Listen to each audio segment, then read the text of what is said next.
Welcome to the deep dive. Today, we're really ripping into something pretty crucial if you're serious about TikTok. Oh, yeah. Yeah, unlocking the power of analytics. We've got this great guide here, basically a roadmap for using data. Instead of just throwing content out there and hoping. Exactly. Moving past the guesswork, building a strategy that, actually gets results. Right. And this guide, it's not just about clicking buttons on the dashboard. It's about, the why behind it. Turning numbers into actual growth. Yeah, refining strategy, getting measurable results. It even mentions, resources creators can check out to boost their profile. Oh. Stuff like rapidboost.net for tools and guidance. Good point. So our mission here is to pull out those key insights, the stuff that tells you what really clicks with people, what drives growth. So you can stop guessing and start knowing. Okay, let's unpack this then. Why does this even matter? I mean, TikTok's so fast, seems chaotic. Why analytics? Well, the source material makes a really strong point here. It's simple. Data beats guesswork every single time, especially on a platform this competitive. It's more than just looking at follower counts then. Oh, way more. Follower counts are nice, sure, but the real win on TikTok, getting onto that For You page, and analytics tells you what makes people stop scrolling. Ah, the scroll stop. Crucial. Absolutely. The algorithm loves attention, loves watch time. Your analytics, that's your direct feedback. Are you actually holding that attention or not? So the platform's kind of whispering hints, and analytics is the translator. Exactly. Perfectly put. And the best part, it's not some secret sauce. If you've got a free pro or business account, you have access. That's right there. Yeah, it's a gold mine just sitting there waiting for you to use it strategically. Okay, speaking of that gold mine, the dashboard. Most people have probably seen those 3 tabs: overview, content, followers. But this guide says, don't just glance. Know what to look for in each. Right. Let's break it down. Overview. That's your big picture snapshot. Total views, profile visits, how your follower count is trending. Like a quick health check. Exactly. Are things generally going up or down over the last week, month, whatever? It gives you that overall trajectory. Got it. Less about this video, more about the general direction. Precisely. Then you click over to content. Now we're getting granular. Okay. This is where you see how each individual video performed. And the source really emphasizes this. Don't just look at the hits. Dig into why a video worked, or maybe more importantly, why one didn't. Learn from the flops, too. Definitely. Yeah. And then there's the followers tab. Sounds important. Who's watching? Oh, it's huge. Demographics, gender, where they are in the world, and crucially, when they're most active on TikTok. Timing. Critical info for scheduling, for tailoring content, understanding these 3 sections. That's really the groundwork for everything else. Okay, layout makes sense. But like you said, not all numbers matter equally. This guide really zooms in on where smart creators should focus. What are those key metrics? Well, you've got your video views and reach. That's a decent pulse check, right? Shows you what kind of ideas are getting seen more broadly. Good for tracking trends over time. But it's not the whole story. Not even close. The analysis in this source points very clearly to one metric being, well, king. Which is, don't leave us hanging? Yeah. It's average watch time and completion rate. Think about it. TikTok wants users to stay on the app. Makes sense. Keep them watching. Exactly. And the number one signal you send that your content is doing that, people watching it all the way through, or at least a good chunk of it. That completion rate tells TikTok your stuff is sticky. So a high completion rate on a 15-second video is a really strong signal. Huge signal. And the source stresses, don't just look at the average number. Look at where people drop off. The retention curve?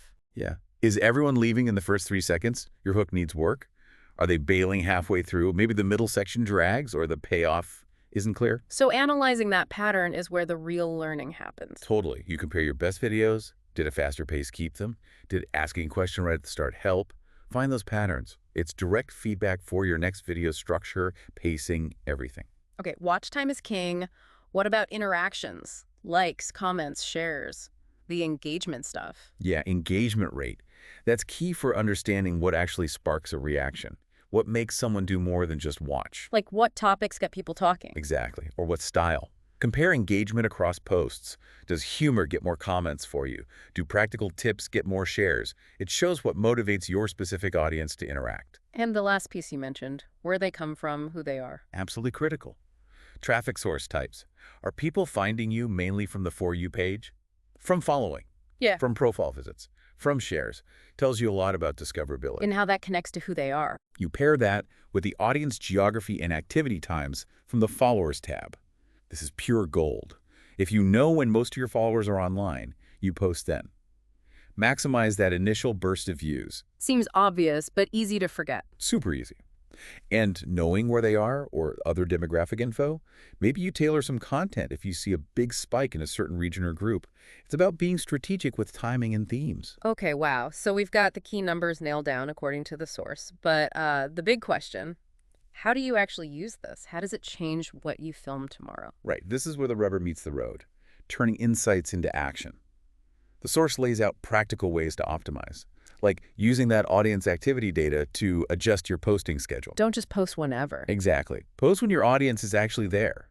Seems simple, but it avoids good content flopping just because of bad timing. Hit them when they're scrolling. Maximum initial impact. Got it. Then, use the performance data watch time, engagement, to fine-tune content themes and formats. Lean into what works. Yeah, if your analytics screen that behind-the-scenes clips have amazing completion rates compared to, say, polished ads, well, maybe do more behind the scenes. Let the data guide the experiments. Precisely. Experiment, yes, but let the data tell you which experiments are worth doubling down on. It's about evolving based on real feedback, not just hunches. And trends, hashtags, sounds. They're unavoidable on TikTok. For sure. And your analytics help here too. Look at your top videos in the Content tab. Which hashtags were used? Which sounds... See what correlated with success. Right. It's not about jumping on every single trend, but understanding which types of trending sounds or hashtag formats resonated with your audience and your style. Use that insight strategically. It really sounds like this whole thing is about being iterative. Test, learn, adjust, repeat. It's not just about one viral hit. Definitely not. Sustainable growth. It's a cycle. The source emphasizes this mindset of the data-driven creator. Constantly experimenting. Talks about A/B testing. Trying variations. Yeah. Simple stuff. Maybe try 2 different opening hooks for similar videos. See which one gets better watch time in the first 5 seconds. Use the analytics to judge the winner. Exactly. Test captions, video lengths, maybe even different editing styles. The analytics give you almost immediate feedback. And crucially, you need to be judging us, tracking results over time. Not just looking day to day. Right. Keep a simple log. This week, tested shorter versus longer tutorials. Tried Hook Style X on Tuesday. Then look at the metrics over weeks, months. See the bigger patterns. Understand the real impact of your changes. That makes sense. The source had a really good example of this paying off, right? Yeah, the skincare brand case study really illustrates the point. They started with, standard product posts, and analytics showed, low completion rates. Not grabbing people. Not really. But they noticed something else in the data. Short clips showing before and after transformations. Those were getting watched, getting shared. So they listened to the data. They did. They shifted focus, made more of those transformation videos featuring real customer results. And the impact, it was huge. How huge? Followers went from like 5,000 to over 21,000 in just 3 months. That's like a 320% jump. Average views more than doubled. Wow. Proof is in the pudding, or the analytics. Exactly. Listen to what your audience is telling you. Through the numbers, adjust, and you see real results. That case study really drives it home. Okay, so beyond these core metrics and the testing cycle, does the source talk about digging even deeper? Any advanced stuff or tools? It does touch on getting more from the data you already have, like really diving into the Content tab for underperforming videos too. Not just celebrating the wins. Right. Look at the watch time curve for a video that flopped. Where exactly did people leave? Check the traffic sources just for that video. Maybe it got shown to the wrong audience segment. Small tweaks based on analyzing the misses can be really valuable. Good point. Analyzing failure is probably as important as analyzing success. Often more so. It also mentions benchmarking. Comparing yourself. Yeah, seeing how your key metrics, say, completion rate or engagement, stack up against maybe industry averages, or even just against other successful accounts in your specific niche. Gives you context. Exactly. And inspires you. You can look at top accounts and try to reverse engineer their approach, especially their hooks or how they structure their stories. And it also mentions integrating third-party tools. Tools beyond TikTok's own analytics. Yeah. Things like Hootsuite, Sprout Social, the source mentions a few. Or if you're using services like rapidboost.net, maybe they have their own analytics suite. The idea is to get a wider view, maybe compare TikTok performance against Instagram Reels or YouTube Shorts, see the cross-platform picture? Makes sense. Get the whole ecosystem view. Okay, so Yeah. for someone listening feeling maybe a bit overwhelmed but ready to actually do this, what's the practical action plan from the source, like step by step? Okay, yeah, it boils it down nicely. 1, audit your existing content. First step, block out some time. Go through your analytics for the past, say, month or more. Note down your top 5 videos, your bottom 5. What patterns do you see? Topics, formats, lengths, hooks? Get a baseline? Exactly. 2, define core content pillars. Based on that audit, what 3 or 4 themes or types of content consistently seem to work for you, according to the data.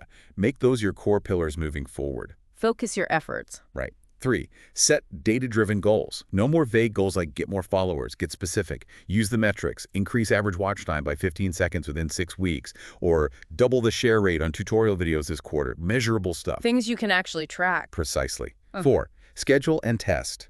Intentionally. Use that audience activity data to post smarter and actively plan your tests. This week, I'm testing 2 different CTAs. Next week, trying a faster editing style. Document it. Be methodical. Yes. And finally, step 5, track, analyze, and iterate. This isn't a one-time fix. Make checking your analytics a weekly habit. What worked, what didn't, why. Celebrate the wins, learn from the flops, and constantly tweak based on the data. That actually makes it sound really manageable, not so scary. Yeah, it breaks down getting big on TikTok into actual concrete steps you can take based on feedback you're already getting. This has been incredibly insightful. It really clarifies that TikTok analytics isn't just, looking at numbers. It's strategy. It's like having a GPS for your content. Absolutely. It takes the luck out of it. The numbers tell the story of what connects. So focus on the right metrics. Keep testing, keep learning. Let the data actually inspire your creativity. That seems to be the key takeaway. Moving from just guessing to actually knowing what works. You nailed it. That's the core message. And the source leaves us with such a great final line, doesn't it? It really sums it up. Your audience is already speaking. Yeah. Your analytics are the megaphone. Will you listen? Powerful, right? The answers are often right there in the data. Definitely gives you something to think about. And maybe one final thought to chew on. On a platform like TikTok that moves so incredibly fast, where you need to analyze and adapt almost constantly, how do you find that balance? Between relying purely on the cold, hard data and trusting your own gut, your creative intuition, your artistic vision? That's the million-dollar question, isn't it? Is data the guide, or is intuition? Or is it some kind of constant dance between the two? Something to definitely mull over as you start digging into your own analytics. Mastering that blend, that feels like the ultimate goal. I think you're right. Well, this has been a fantastic deep dive. Hopefully this helps all of you listening make your TikTok strategy that much sharper by really turning into what your audience is telling you.